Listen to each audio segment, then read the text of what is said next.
Butterflies in all cultures are a symbol of transformation and metamorphosis, and this is also what we would like to convey with our piece. Husband and wife artists Gloria Ornke and Claudio Bengi are excited to share their On the Wings of Freedom installation.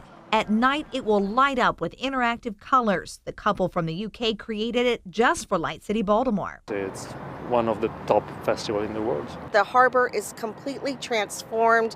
It's magical in a way that you've never seen it before. Kathy Horning is the director of festivals for the Baltimore Office of Promotion and the Arts. She says this year there are 21 new installations, along with performances, food, and fun for the whole family. The theme is More Love, More Lights. And Horning says just in its third year, Baltimore's Light City has a huge international reputation. Light art festivals have been happening all around the world for many, many years. We're the biggest and the boldest. This year, over half the artists are from around the world. This installation near the Science Center is from an artist in Belgium. It's made out of computer motherboards arranged to mimic the pyramid shapes of the National Aquarium. Light City starts this Saturday and will light up the sky through the 21st, and it's all free. It is such a great moment for Baltimore. In just our third year, we've been embraced as a new tradition, a new kickoff to spring. Jennifer Franciotti, WBAL TV 11 News.